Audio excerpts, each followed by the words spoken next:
রকচটা আর মারকুটে স্বভাবের একটি ছেলে গার্লফ্রেন্ডের ইচ্ছা পূরণ করতে হয়ে যায় আইএএস অফিসার, আর ঠিকমতোই পালন করতে থাকে নিজের দায়িত্ব। কিন্তু দেশের সিএম মারা যাওয়ার সময় পরবর্তী সিএম বানিয়ে যায় এই ছেলেটিকে। তবে অচেনা একটি ছেলেকে হুট করেই দেশের মুখ্যমন্ত্রী কেন বানিয়ে দিল? কি রহস্য লুকিয়ে আছে এই ছেলেটির অতীতে? আর যে গার্লফ্রেন্ডের জন্য ছেলেটি শুরু করে এই সব কিছু, ফাইনালি কি সে তাকে পাবে, নাকি মেয়েটির বিয়ে হয়ে যাবে অন্য কারো সাথে? সেটাই দেখবো আজকের গল্প গেম চেঞ্জারে। চলুন তাহলে আর দেরি না করে মূল এক্সপ্লেনেশন শুরু করা যাক। শুরুতেই আমরা সাত্যা নামের একজন মুখ্যমন্ত্রীকে দেখতে পাই, যে কিছু স্বপ্ন দেখে হঠাৎই ঘুম থেকে জেগে ওঠে, তারপর আবারও ঘুমিয়ে যায়। কিন্তু সে আবারও কিছু একটা দেখে সেখানেই বেহুশ হয়ে পড়ে। পরবর্তীতে দেখা যায় তার লোকেরা তাকে হসপিটালে নিয়ে যেতে থাকে, কারণ তার হার্টের প্রবলেম দেখা দিয়েছিল। তবে মাঝপথেই ব্রিজ ভেঙে খুব বড় দুর্ঘটনা হয়ে যায়। সেজন্য সাত্যাকে তার লোকেরা কাঁধে করে নিচ্ছিল। তখনই আশেপাশের সাধারণ মানুষ দেখে বলে, দেখো দেখো, এখন নিজের জানের উপর পড়েছে বলে কত কষ্ট করছে, আর এদিকে পাবলিকের টাকা মেরে খেয়ে আজ এতগুলো মানুষের প্রাণ গেল। এ লোক সত্যিই মারা গেলে খুব ভালো ছিল, তাহলে অন্তত আমরা তো স্বস্তি পেতাম। সাত্যা তো এই সব কথা শুনে আরো বেশি ভেঙে পড়ে, আর হসপিটালে আনার পরও দেখা যায় সে সেখানেই মারা যায়। সাত্যার মৃত্যুতে তার সাঙ্গপাঙ্গরা তো বেশ খুশি হয়, মানে তার নিজের ছেলেরাই খুশিতে আত্মহারা। তার কারণ তাদের বাবা মারা গেলে তো পরবর্তী সিএম তাদের মধ্যেই কেউ হবে। কিন্তু এদের খুশিতে পানি ঢেলে দেয় সাত্যা। দেখা যায় সে আবারও বেঁচে ওঠে। আসলে সবাই তো ভেবেছিল সে মারা গেছে, কিন্তু সে আসলে মারা যায়নি। যাক, তো পরদিনই সাত্যা সাবা নামের একজনকে বলে যে, সাবা, আমার হাতে কিছু পাপ হয়ে গেছে, আর সেই পাপই আমার পিছু ছাড়ছে না, তাই আমাকে সেই পাপের প্রায়শ্চিত্ত করতে হবে। দৃশ্য এখান থেকে চলে আসে একটা ট্রেনে, যেখানে কিছু গুন্ডা রাম নামের একজনকে খুঁজছিল। তখনই দেখা যায় তাদেরকে তাদের লিডার কল করে আর বলে, পেলি তাকে? সেখানে 5 জন গুন্ডা ছিল। তাদের মধ্যে একজন বলে, ভাই, আমরা তো 5 জন আছি, সে বেঁচে যাবে কোথায় বলুন? এই আইপিএস অফিসার রামের জন্য আমরাই যথেষ্ট।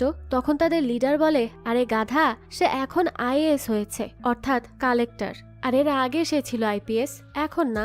যাক, তো এবার দেখা যায় রাম একটাকে হঠাৎই লাথি দিয়ে ট্রেনের বাইরে বের করে দেয়, আর নিজেও বাইরে চলে আসে। আর তাদেরকে বলতে থাকে, কিরে, তোরা একা আমাকে মারবি বলে পুরো ট্রেন থামিয়ে দিলি? যাক, তো 1 মিনিট, আগে ট্রেনটা চলে যাক, তারপর মারামারি করিস। রাম তখন ট্রেন ছাড়ার জন্য বলে, আর এরপরই রাম বলে, তুই রায় বাহাদুরের লোক ছোটু, তাই না? দেখ ভাই, এই পুলিশ চোরের খেলায় ক্লান্ত হয়ে কিন্তু এখানে এসেছিলাম আমি। খুশি মনে আমি আমার গ্রামে যাচ্ছিলাম, কিন্তু তুই ব্রেক কেন লাগালি ভাই? সমস্যা কি তোদের? ছোটু তখন বলে, ভাই বলেছে তোকে জীবিত উঠিয়ে নিতে। আসলে এদেরকে রাম আগেও ধোলাই দিয়েছিল, তাই তারা এখন রামকে মারতে এসেছে। যাক, তো রাম ছোটুর কথা শুনে বলতে থাকে, আচ্ছা তাহলে উঠাও, মানা করেছে কে? ছোট তখন তার লোকদের বলে, এই তুলে নিয়ে আয় তো। তো এরপরই তো শুরু হয় মূল ফাইট। মারতে মারতে সব কয়টার অবস্থা খারাপ করে দেয় রাম। এরপরই দেখা যায় এই সবগুলোকে রেল লাইনেই বেঁধে রাখে, আর ছোটুর ভাইকে কল করে। তার ভাই কল ধরেই দেখে ছোটু রেল লাইনে শুয়ে আছে। বাহাদুর তখন বলে, এই তুই এসব কি করছিস? রাম তখন উত্তর দেয়, তুই তো আমাকে তুলে নিতে বলেছিলি, তাই না? এখন তুই এখানে আয়, না হলে তোর ভাইয়ের রেস্ট ইন পিস হয়ে যাবে, বুঝলি? ট্রেন কিন্তু একটু পরেই আসতে চলেছে, তাই যা করবি তাড়াতাড়ি কর। তো তারপরই দেখা যায় হেলিকপ্টারে করে চলে আসে বাহাদুর, আর এসেই তো এবার রামের কাছে রিকোয়েস্ট করতে থাকে আর বলতে থাকে, স্যার প্লিজ ছোটুকে ছেড়ে দিন। রাম তখন বলে, তাকে ছেড়ে দিলে আমি কিভাবে যাব? আমার ট্রেন তো আমাকে ছেড়েই চলে গেছে, তাও তোদের জন্য। বাহাদুর তখন বলে, তাহলে আপনি আমার হেলিকপ্টারে করে চলে যান, দরকার পড়লে এটা আপনার কাছেই রেখে দিন একেবারের জন্য, আমার এসব কিচ্ছু লাগবে না। রাম তখন তাকে বলতে থাকে, কেন রে, আমাকে কি ঘুষ দিচ্ছিস নাকি? বাহাদুর বলে, না স্যার, আপনাকে কিভাবে এসব দিব বলুন তো। তো রাম এরপর ট্রেনের টিকিট তার হাতে ধরিয়ে বলে, নে, এটা তোর কাছে রাখ, আর আমি তোরটা রাখছি। তো এরপরই রাম হেলিকপ্টারে করে উড়ে যায়। তখন তো বাহাদুর তার ভাইয়ের দড়ির বাঁধন খুলতে থাকে, কিন্তু দড়ি তো খুলছিলই না।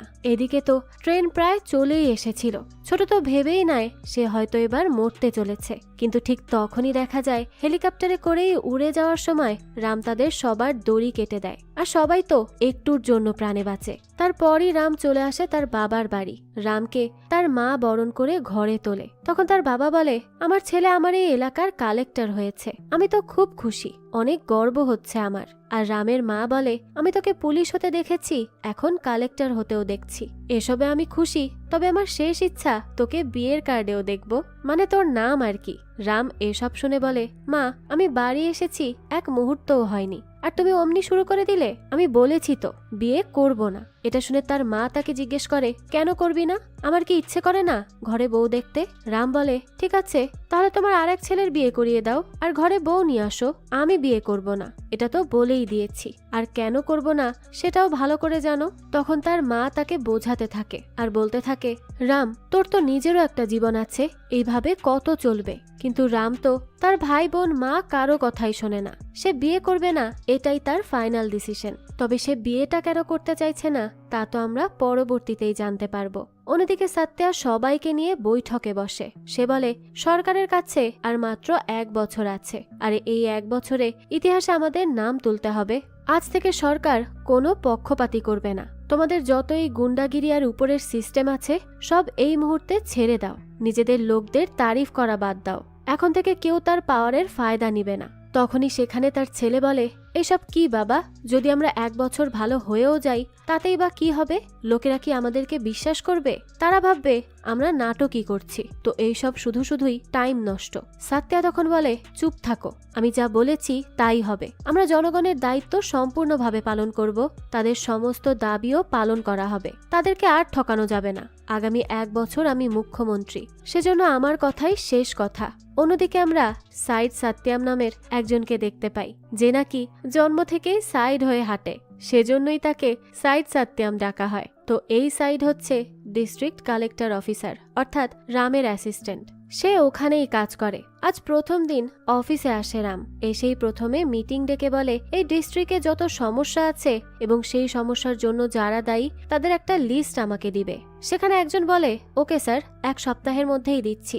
রাম তখন বলে, সত্যম, এই স্যারের প্রমোশন 1 বছরের জন্য পোস্টপোন করে দিচ্ছি, আমি 1 সপ্তাহ পর লিস্ট চাই না, আমি কালকের মধ্যেই লিস্ট চাই। অন্যদিকে সত্যার ছেলে তার অবৈধ কাজের আস্তানায় যায়, আর সেখানে গিয়ে তার লোকদেরকে বলে, এখন থেকে দিনের বেলায় বালু তুলবে না, কারণ তার বাবা বলেছে ভালো হতে, তাই দিনের বেলায় আমরা এসব তুলব না, তাহলে তো সে আর দেখতে পাবে না, এবার থেকে কাজ হবে রাতের বেলা। তো এই সব কথা যখন তারা বলছিল তখন আর একজন লোক এসে জানায় নতুন কালেক্টর ডেকেছে। তো পরদিনই সব বিজনেসম্যানদেরকে ডাকা হয়।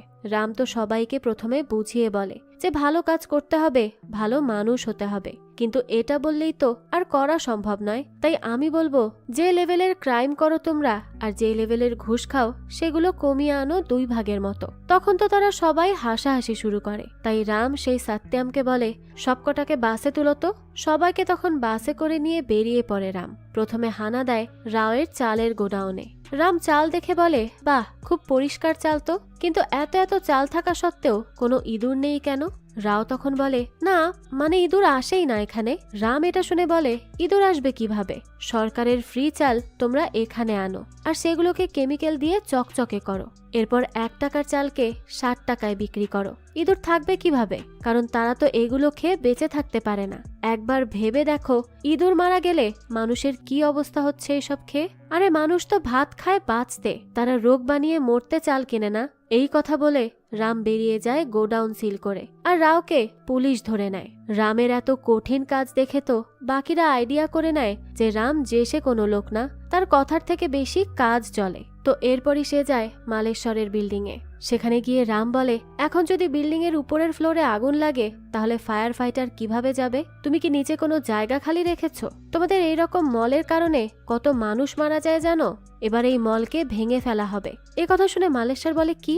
আমি এখনই সিএম কে কল করছি, 1 মিনিট। তখন সত্যম বলে, আপনি যে কাজ করতে চাইছেন তা অসম্ভব, কারণ মোবাইল আগে থেকেই নিয়ে নেওয়া হয়েছে আর এখানে নেটওয়ার্কও পাবেন না। তো এরপরই সবার সামনে রাম তার লোকেদের দিয়ে সম্পূর্ণ মলটাই ভেঙে ফেলে। তারপরই রাম বাসে উঠে সবাইকে বলে, কি তোমরা সবাই চাও একে একে আমি তোমাদের সবার জায়গায় চলে যাই, গিয়ে সবকটার 12টা বাজাই, নাকি তোমরা ভালো হয়ে যাবে? সবাই তো তখন হাতে পায়ে ধরে মাফ চায় আর বলে, আমাদেরকে মাফ করে দিন স্যার, আপনি যা বলবেন আমরা তাই করব। রাম তখন বলে, সাবধান হয়ে যাও, কারণ এই বাস কিন্তু যে কোনো সময় যে কোনো জায়গায় যেতে পারে। যাক, তো এরপরই দেখা যায় রামের ভাইয়ের বিয়ে হয়। সেখানে তার সব বন্ধুরাও ছিল। তো তারা তাকে জিজ্ঞেস করে, আচ্ছা তুই কবে বিয়ে করবি, আর বিয়ে কেন করতে চাচ্ছিস না? তো এবার আমরা রামের ফ্ল্যাশব্যাকে যাই, যখন রাম একটা মেডিকেল কলেজে পড়াশোনা করত।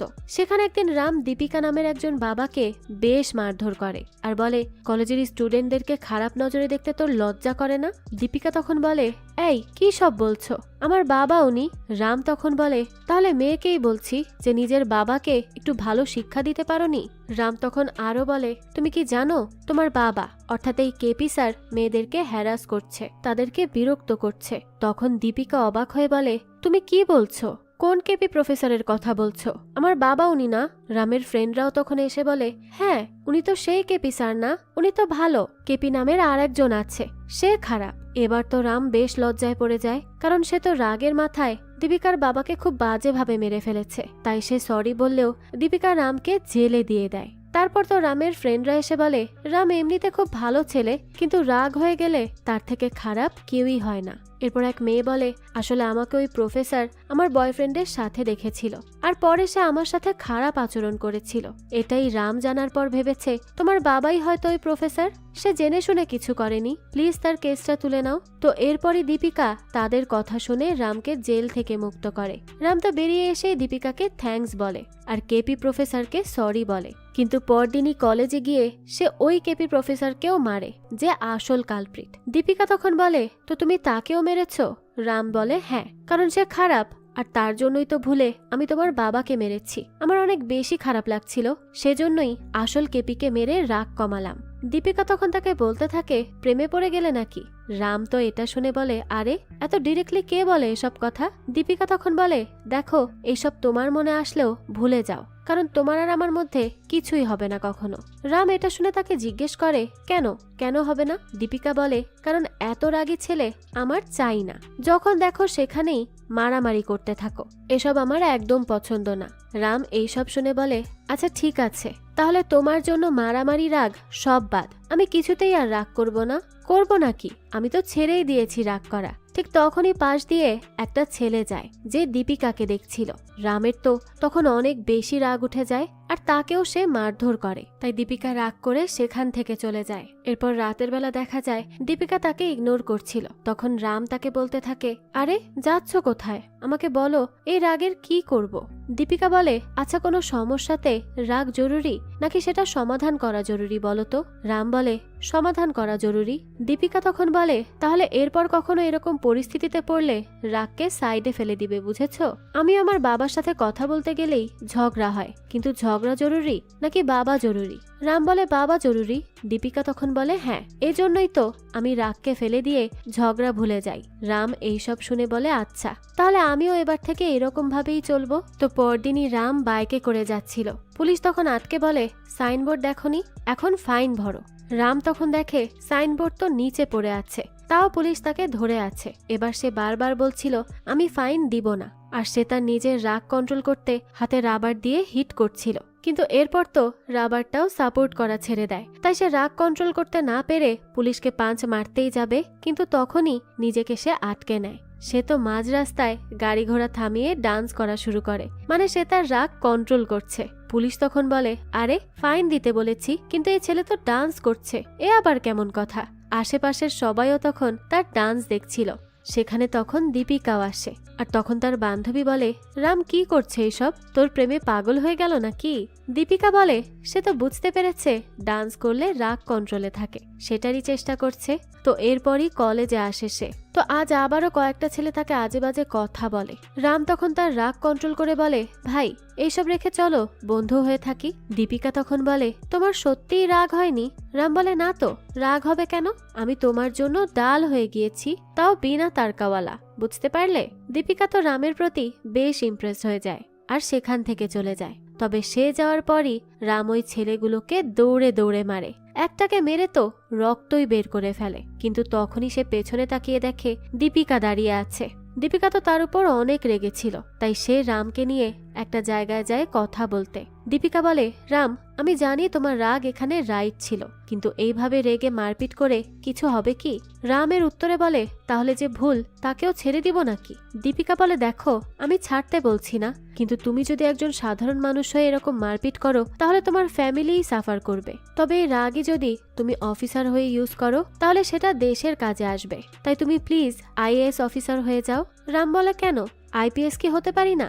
দীপিকা তখন বলে, দেখো, তোমার এমনিতেই যে রাগ, তার উপর আইপিএস অফিসারের ইউনিফর্ম পেলে তুমি তো সবার এনকাউন্টার করতে থাকবে কোনো কথা না শুনেই। তাই আমি চাই না তুমি আইপিএস অফিসার হও। আর তুমি যদি ভুলেও আইএএস অফিসার না হয়ে আইপিএস অফিসার হও তাহলে আমি তোমার সাথে কখনো কথাই বলবো না, যোগাযোগও থাকবে না আমাদের, মনে থাকে যেন।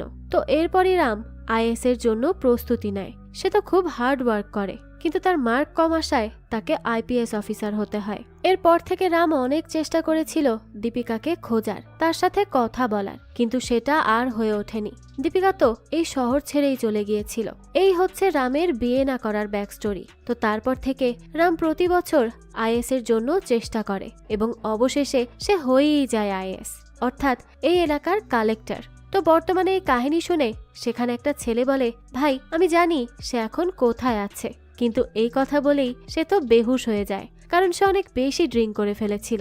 অন্যদিকে আজ রাতেই রেইড মারতে আসে রাম সাত্যার ছেলের বালু তোলার জায়গায়, কিন্তু সে ভেতরে যায় না। রামকে দেখে তো বালুর এখানে কাজ করা গুন্ডারা ভাবছিল, কি ব্যাপার, সে এদিকে আসছে না কেন? তো দেখা যায় অনেকক্ষণ পার হয়ে গেলেও রাম কিছুই করে না। ততক্ষণে সেখানকার সব শ্রমিকদের কাজ শেষ হয়ে যায় আর তারা ট্রাকে করে বাড়ি ফিরতে যাবে। তখনই দেখা যায় সেখানে আগে থেকেই অনেক পুলিশ মোতায়েন করে রেখেছিল রাম, আর এভাবেই সে 500 জনের মতো মানুষকে ধরে ফেলে আর তাদেরকে সোজা জেলে ভরে দেয়, যার ফলে মাথায় হাত পড়ে যায় সাত্যার ছেলের। অন্যদিকে রাম এই কাজ শেষ করে বেরিয়ে যায় দীপিকাকে খুঁজতে। তার ওই বন্ধুকে বাথটাবে ডুবিয়ে ডুবিয়ে নেশা কাটায় সে, আর তার থেকে ঠিকানা নেয়। এরপরই রাম সেখানে গিয়ে সাত্যামকে দিয়ে খবর পাঠায়। সাত্যাম এসে দীপিকাকে বলে, ম্যাডাম, আপনার সাথে দেখা করতে ডিস্ট্রিক্ট কালেক্টর রাম এসেছেন। দীপিকা তো এই কথা শুনে খুব বেশি সারপ্রাইজড হয়, তার সাথে খুশি হয়ে বলে, তাকে প্লিজ বলো ভেতরে আসতে।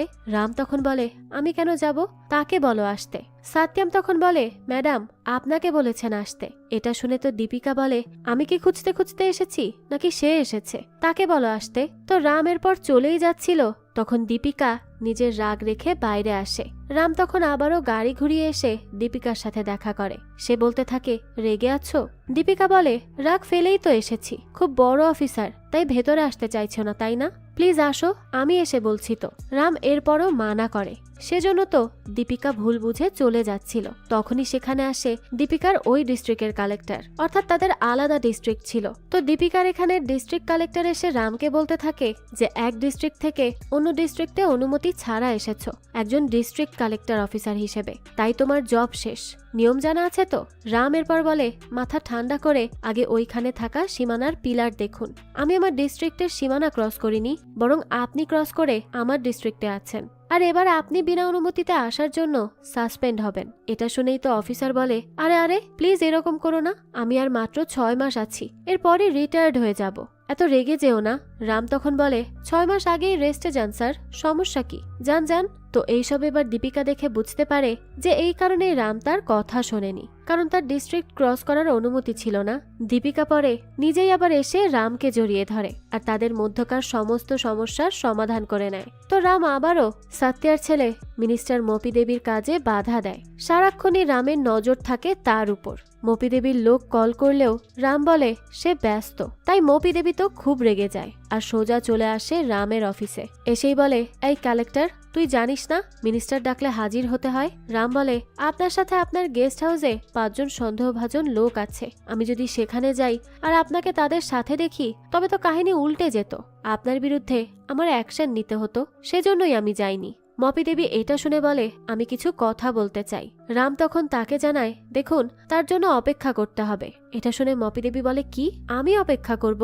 রাম বলে, তাহলে আমি রিপোর্ট করে দিচ্ছি হাইকোর্টে, কারণ আমাকে এই কাজগুলো আগে করতে হবে, কোর্টের অর্ডার। এবার আপনি যদি আমাকে কাজে বাধা দেন তাহলে আমি রিপোর্ট লিখে দিচ্ছি, বাকিটা আপনি সামলে নিন। কি হলো, পারবেন তো? মপি দেবী তখন কিচ্ছু না বলে সাধারণ মানুষের মতো বাইরে ঘন্টার পর ঘন্টা অপেক্ষা করে। এরপরই হঠাৎ করে ভিতরে এসে বলে, আমার লোকদেরকে এই মুহূর্তে বের করো বলছি।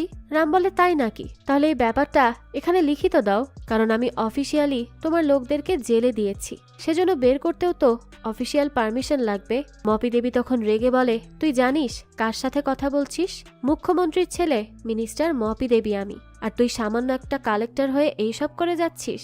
রামও তখন রেগে যায় আর বলে, কি বললি? সামান্য কালেক্টর? আরে আমার মতো একটা আইএএস যদি তোর সামনে না থাকে তাহলে তুই পা থেকে মাথা পর্যন্ত জিরো। তোরা যে বড় বড় কাজ করিস সেই সব রিলিজ করি আমরা স্ক্রিপ্ট লিখি আর তোরা সেই মতো সব করে যাস। আমরা অর্ডার লিখি আর তোরা অর্ডারের পালন করিস। তাই মুখ সামলে কথা বল। তোর ডায়লগ নিজের মুখে বললেও সেটার রাইটার কিন্তু আমরাই, বুঝলি? আর তোরা তো এখানে পাবলিকের ভোট চুরি করে এসেছিস, কিন্তু আমরা কষ্ট করে দিনরাত পড়াশোনা করে তারপর এসেছি। তাই যা বলবি সাবধানে বলবি। এই কথা বলেই রাম চলে যায়। মপি দেবী তখন তার লোকদেরকে বলে, আগে এটাকে মার। তার লোক তখন বলে, ভাই পাগল হয়ে যেও না, তুমি সিএম হতে চাও না? তাহলে প্লিজ এসব একটু সহ্য করো। অন্যদিকে রাম আজ অনুমতি নিয়ে দীপিকার সাথে দেখা করতে আসে। সাত্যাম বলে, দিদি আপনি এখানে কেন আসলেন? দীপিকা বলে, আমি বাবার থেকে দূরে এসেছি, কারণ বাবা রামকে মেনে নিবেন না, আর আমি অন্য কাউকে বিয়েও করতে পারবো না, সেজন্য এই ওল্ড হোম শুরু করি। আর ভাবিনি কখনো রাম আমার জন্য আইএস অফিসার হয়ে আমাকে খুঁজতেও আসবে। তো সেখানেই রাম পার্বতী নামের একজনকে দেখে আর বলে, উনি এসব কি লিখছেন? দীপিকা তখন বলে, উনি কিছু একটা দেখে শকড হয়েছিলেন, তবে থেকেই উনি কেমন যেন হয়ে যান, আর দেশের সব সমস্যার জন্য উনি সিএম কে পিটিশন লেখেন, কিন্তু সেগুলো কখনো উনার পর্যন্ত পৌঁছেই না। রাম তখন একটা কাগজের লেখা দেখে বলে, কিন্তু উনার পিটিশন তো খুব কাজের মনে হচ্ছে, আর আমি উনার কথা সিএম পর্যন্ত পৌঁছানোর জন্য ওনাকে একটা ফাংশনে নিয়ে যাওয়ার ব্যবস্থা করছি। আমি সেখানকার প্রোটোকল দেখে নিচ্ছি, সমস্যা নেই। পার্বতী তখন বলে, হ্যাঁ আমি ওই ফাংশনে যেতে চাই। তো সেখানে গিয়ে পার্বতী সবার সামনে সত্যাকে বলে, আরে ওই সিএম, আমি তোকে কত পিটিশন দিয়েছি, কিন্তু একটারও সমাধান হয়নি। বালু নিয়ে অবৈধ কাজ থেকে শুরু করে এই মপি দেবীর কত রকমের ধান্দা নিয়ে বলেছি, তাও একেই পদ দেওয়া হচ্ছে এখন। মপি দেবী রেগে বলে, এই বুড়িকে কেউ এখান থেকে বের করো তো। সত্যা বলে, না, কেউ ওনাকে স্টেজে নিয়ে আসো। তো পার্বতী আর রামকে একসাথে আসতে দেখে সত্যা কোনো এক অতীতের কাউকে মনে করছিল, আর এদের কথা ভেবেই সত্যা ওই দিন সিদ্ধান্ত নেয় সে সব খারাপ কাজ ছেড়ে দিবে। তো পার্বতী সত্যাকে বলে, কি সত্যা, ভালো আছিস তো? তো সিএম কে এভাবে তুই করে বলায় বাকিরা তো রেগে যায়, কিন্তু সত্যা বলে, কেউ কিছু বলবে না, ওনার যেমন ইচ্ছে উনি তেমন বলবে। পার্বতী এরপর বলে, এই মপি দেবী বাচ্চাদের দুধে সোডা মিশিয়ে দিচ্ছে, যার ফলে বাচ্চাদের অবস্থা খারাপ হচ্ছে, আরো না জানি কত রকমের ক্রাইম করেই যাচ্ছে। তো মপি দেবীর মাথা খারাপ হতে থাকে তখন। সেই সময় আবার রাম বলে, হ্যাঁ স্যার, এখানে সব টেস্ট রিপোর্ট আছে। মপি দেবী তখন রেগে মেকে হাত তুলে ফেলে রামের উপর। তার জন্য রাম কিছুই বলে না, কিন্তু যখন সে পার্বতী এবং দীপিকার গায়ে হাত তোলে তখন তো রাম মিনিস্টারকেও মানেনি, সোজা গালে থাপ্পড় বসিয়ে দেয়। সত্যা তখন মপি দেবীকে বলে, তুমি যা করেছো তা ঠিক করনি, মাফ চাও ওনার কাছে। মপি দেবীও তখন মাফ চায়। সত্যাও তার কোনো এক পাপের জন্য পার্বতীর কাছে ক্ষমা চায়, কিন্তু পার্বতী বলে, তোর পাপের কোনো ক্ষমা হয় না, তোকে তোর পাপই একদিন পিষে মারবে। তো সত্যা তখন একটা ফ্ল্যাশব্যাকে চলে যায়, যার ফলে আবারও সে অসুস্থ হয়ে পড়ে। তাকে হসপিটালে ভর্তি করানো হয়। মপি দেবী বলে, বাবা তুমি আমাকে সরি বলালে আর ওই কালেক্টরকে ছেড়ে দিলে, সে একজন মিনিস্টারের গালে কিভাবে থাপ্পড় দিতে পারে? এটা কোনো রুলসে আছে? সত্যা বলে, ঠিক আছে সাবা, ওই কালেক্টরকে সাসপেন্ড করে দাও মিনিস্টারকে মারার জন্য। আর মপি তুমি খুশি হয়ে যেও না, কারণ তুমি মন্ত্রী হয়ে যা করেছো সেটাও কোনো রুলসে পড়ে না, তাই আমি তোমাকে মন্ত্রীর পদ থেকে সরিয়ে দিচ্ছি। এদিকে রাম তার সাসপেন্ড নোটিশ পেয়ে তো খুব চিন্তায় পড়ে যায়। দীপিকা বলে, তুমি কেন চিন্তা করছো? তোমাকে সরিয়ে তো চিন্তা করা উচিত আইএস অফিসারদের, কারণ তোমার মতো সৎ অফিসার খুব কম আছে। রাম তখন বলে, আমি এটা নিয়ে ভাবছি না যে আমি সাসপেন্ড হয়েছি, কারণ আমি আবারও আমার জবে ফিরতে পারবো নিশ্চিত। তবে এই কয়দিনে আমি যতগুলো অবৈধ কাজ থামিয়েছিলাম সেগুলো তো আবারও শুরু হয়ে যাবে। দীপিকা এসব শুনে বলে, তাহলে তুমি আবার ফিরলে সেগুলো আবার থেমে যাবে, আর এই কয়দিন আমাদের বিয়ে নিয়ে ভাবো, বুঝলে? সত্যি বলতে এই প্রথম তোমার রাগ আমার কাছে ভালো লেগেছে। তুমি এটা দেখলে আমাকে কেউ টাচ করেছে, তবে এটা দেখলে না যে সেটা মিনিস্টার ছিল, তুমি তাকেই সোজা থাপ্পড় বসিয়ে দিলে, তাও আমার জন্য। আমার না সত্যিই খুব প্রাউড ফিল হচ্ছিল তখন। তো অন্যদিকে সত্যা মপিকে ডেকে বলে, আমি তোকে মন্ত্রী পদ থেকে বের করেছিলাম, কিন্তু এখন তোকে আমার পার্টি থেকেও বের করছি। মপি তো এবার হয়ে যায় পুরো পাগল, আর সত্যাকে বলে, আরে বাবা তুমি এসব কি বলছো? হ্যাঁ, আমি কি তাহলে তোমার ছেলে না? আমি এই সিএম হব বলে কত কিছু করেছি। আমার তো স্বপ্ন আমি মরলে খাটিয়ায় করে যাব না, বরং সিএম এর চেয়ারে করে যাব। তারপর সেই চেয়ারে বসেই আমাকে জ্বালিয়ে দেয়া হবে। এটাই স্বপ্ন আমার। তুমি আমার এই স্বপ্ন কিছুতেই শেষ করতে পারো না বাবা। সত্যা বলে, তুই সিএম হলে এই দেশের অবস্থা খারাপ হয়ে যাবে। আমি এই ভুল দ্বিতীয়বার করব না, ভুলে যাই এই স্বপ্ন। তো এরপরে সত্যা ঘুমিয়ে পড়েছিল। ঠিক তখনই মপি গিয়ে কথা বলতে বলতে সত্যার বুকে পাঞ্চ করে, আর সেখানেই সত্যার মৃত্যু হয়। তারপরে সত্যার জায়গায় ইলেকশন ছাড়া আপাতত সিএম হয় মপি। সে সিএম হয়েই বলে, আমি প্রথমে একটা লাশ চাই, অর্থাৎ সে হয়তো রামের কথা বলেছে। তো এরপরই দেখা যায় শহর জুড়ে ভাঙচুর, আগুন এই সব শুরু হয়। আজ আবার রাম দীপিকার বিয়ে ছিল, কিন্তু রামকে গ্রেফতার করা হয় মিনিস্টারকে থাপ্পড় মারার জন্য। মাঝপথে এনে রামকে একটা গাড়ির সাথে হ্যান্ডকাফ লাগিয়ে রাখা হয়। পরে একে একে গুন্ডা ছেড়ে দেয় তাকে মারার জন্য, কিন্তু রাম তো একাই তাদের সাথে ফাইট করছিল এই বাধা অবস্থাতেই। অন্যদিকে প্রেস ডেকে সাবা বলে, আমাদের মাঝখান থেকে সিএম সত্যা চলে গেছেন, কিন্তু যাওয়ার আগে তিনি তার শেষ ইচ্ছা এই পেন ড্রাইভের মধ্যে রেকর্ড করে রেখে গেছেন। এবার সেটাই চালিয়ে দেওয়া হয় পাবলিকের সামনে, যেখানে সত্যা বলে, আমি ভেবেছিলাম এটা আমার শেষ বছর, তাই ভালো করে রাজনীতি করব, কিন্তু সেটা হয়তো হবে না। তাই আমি চাই আমি চলে যাওয়ার পর যে আসবে সেই কাজটা করুক। সেজন্য আমি আমার পরবর্তী সিএম ডিস্ট্রিক্ট কালেক্টর অফিসার রামকে করে দিচ্ছি, আর সেই আমার উত্তরাধিকারী হবে আজ থেকে। আমি চাই আমার শেষ যাত্রার কাজও রাম করবে। তো এই নিউজ জানার পরই তো যারা যারা রামকে মারছিল তারাই এবার রামের সামনে মাথা নত করে, যদিও রাম নিজেই বুঝতে পারছে না যে এই এক মুহূর্তের মধ্যে তার সাথে কি হচ্ছে। পার্বতীও এই নিউজ দেখে শুধু হাসতে থাকে, যেন সে জানতো এটাই হবে। তো মপির স্বপ্নই থেকে যায় এই সব শুনে। তার ভাইও তাকে নিয়ে হাসাহাসি করছিল। এবার তো রামকে অনেকগুলো অফিসার গিয়ে স্যালুট করে, তারপর তাকে হেলিকপ্টারে করে সসম্মানে নিয়ে আসে সিএম এর কাছে। তাকে শেষ অগ্নি রামই দেয়। এবার দৃশ্য পরিবর্তন হয়, আর আমরা অতীতের কাহিনী দেখতে পাই, যেখানে পার্বতী নাচ করছিল আর তার স্বামী আপ্পান্না আন্দোলন করছিল এই গ্রামের পাহাড় নিয়ে, কারণ পাহাড় কেটে লোহা বের করছিল বড় বড় নেতারা, যার ফলে পরিবেশ ধ্বংস হচ্ছে, মানুষের ক্ষতি হচ্ছে। আর এর বিপক্ষে ছিল আপ্পান্না সহ তার গ্রামের সবাই। অনেক লড়াই, অনেক কিছু করার পর সরকার অর্ডার দেয় লোহা কোম্পানিকে এই গ্রাম থেকে চলে যেতে। এতে তো গ্রামের সবাই খুশি হয়। তো এখানে আমরা জানতে পারি পার্বতী আর আপ্পান্নার একটা ছেলেও ছিল। তো এরপরে আমরা পার্বতীকে দেখি সে গ্রামের বিভিন্ন পিটিশন লিখে দিত। এটা তার অভ্যাস ছিল, তাই হয়তো এখনো সে একই কাজ করছে। তো আপ্পান্নাকে মুকুল এসে বলে, আমরা এখন একটা পার্টি শুরু করব, যার লিডার তুমি থাকবে ভাই। আপ্পান্না বলে, কি বলছো, হঠাৎ করে এই সব কেন? সব তো ঠিকঠাকই চলছে তাই না? মুকুল বলে, আর কতদিন অন্যদের থেকে হেল্প নিব? তোমাকে আশেপাশের গ্রামের অনেকেই সাপোর্ট করছে, তাই যদি তুমি পলিটিক্সে আসো তাহলে অনেক মানুষের ভালো করতে পারবে। আপ্পান্না তখন বলে, রাজনীতি মারাত্মক বড় ব্যাপার, এটা সামলানো খুব কঠিন কাজ, না হলে এটা মানুষের ইমানদারি খেয়ে ফেলে। পার্বতী বলে, তুমি হচ্ছ হীরা, আর হীরাকে কেউ কিচ্ছু করতে পারবে না। আমি কত পিটিশন লিখি, কিন্তু কিছুই তো হয় না। তো যদি তুমি রাজনীতিতে থাকো তাহলে অনেক কিছু হতে পারে। আপ্পান্না বলে, রাজনীতি টাকা ছাড়া হয় না, আর আমি এসব পারবো না, তাই আমাকে ছেড়ে দাও। মুকুল তখন বলে, তাহলে টাকা ছাড়া রাজনীতি করব আমরা ওয়াদা করছি আমরা তোমাকে সেই কাজে হেল্প করব, আমরা সব সময় তোমার পাশে থাকবো ভাই। তারপরে বাকি সবাই একসাথে বলায় আপ্পান্না রাজি হয়ে যায়। তো সে প্রথম দিন সাংবাদিকদের সামনে যখন কথা বলতে আসে তখনই সে আটকে যায়, মানে সে ঠিকভাবে কথা বলতে পারতো না। সে কথা বলতো তোতলাতে তোতলাতে, আর মুখে জড়তা কাজ করত।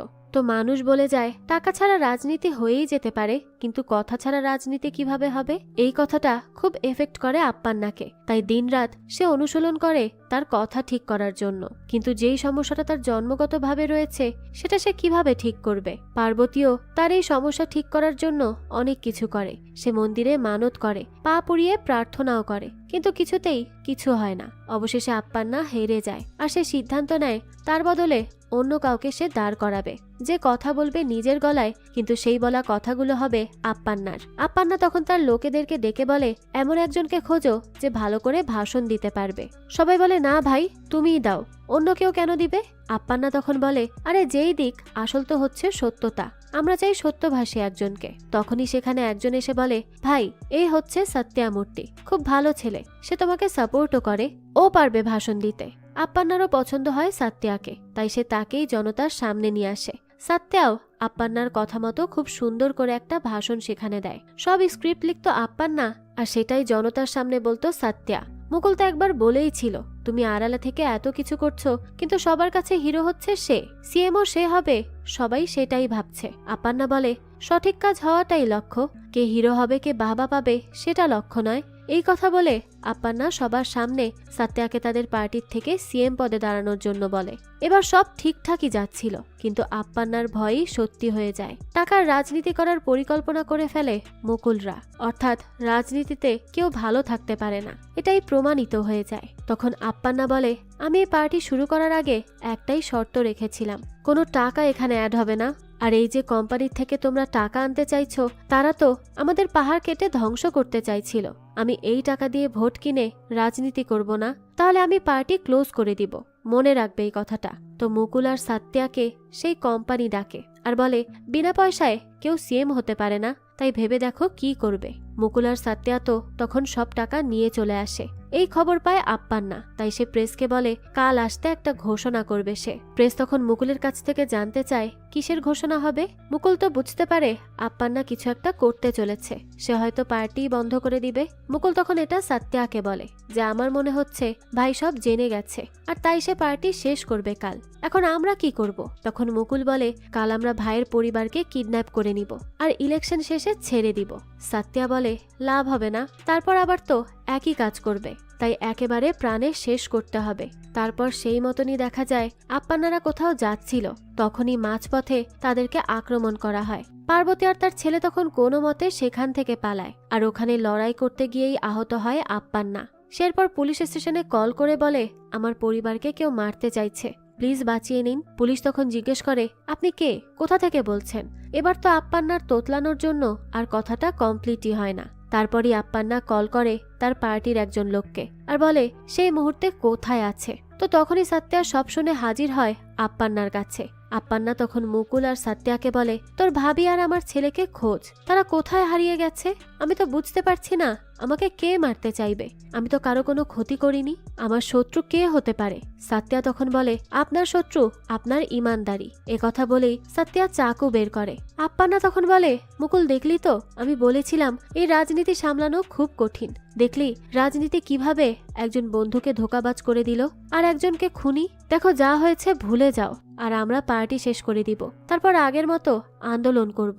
সাত্যা তখন বলে, পার্টি শেষ করা আপনার অধিকার, কিন্তু আমার স্বপ্ন শেষ করার অধিকার তো আপনার নেই। মুকুলও একই কথা বলে সাত্যাকে সাপোর্ট করে।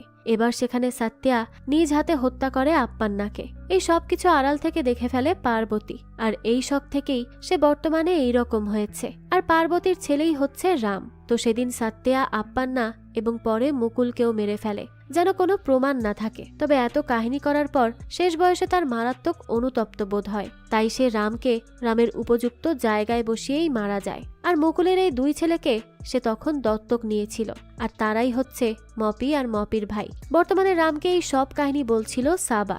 রাম এসব শুনে বলে, আপনি অন্যায় করেছেন, আমাকে আগে কেন সত্যি বললেন না? আমি আমার বাবার খুনিকে নিজ হাতে অগ্নি দিয়েছি, আমাকে দিয়ে তার শেষ কৃত্য করিয়েছেন, উচিত করেননি। তো সাবা তখন তার জন্য মাফ চায়। রাম এবার সোজা আসে পার্বতীর কাছে, আর পার্বতীর পা ধরে বলে, মা আমাকে আশীর্বাদ করো। পার্বতী প্রথম তার ছেলেকে ধরে আর উঠে তার স্বামীর স্কার্ফ নিয়ে আসে, যেভাবে আপ্পান্না পরত সেভাবেই সে রামকে পরিয়ে দেয়। পার্বতী এরপর পিটিশনগুলো ছিঁড়ে বলে, এখন এসবের কোনো প্রয়োজন নেই, তুমি তোমার বাবার স্বপ্ন পূরণ করবে রাম, আমি জানি। তো রাম যখন তার সিএম হয়ে প্রথম ভাষণ দিতে আসে, তখনই সেখানে ভেজাল শুরু করে মপি। সে বলে, সিএম কিভাবে হবে সে, রুলস ছাড়া? সে আমাকে থাপ্পড় মেরেছিল, তাই আমি মিনিস্টার হয়ে তার বিরুদ্ধে রিপোর্ট করেছিলাম, তার জন্য তো সে এখনো কালেক্টর হিসেবে সাসপেন্ড। আর সিএম হতে হলে আগে সে কালেক্টর অফিসার পদ থেকে রিজাইন করতে হবে তাকে, আর আমি তার উপর থেকে সেই রিপোর্ট তুলবই না, কারণ সিএম হওয়ার জন্য একমাত্র আমিই যোগ্য।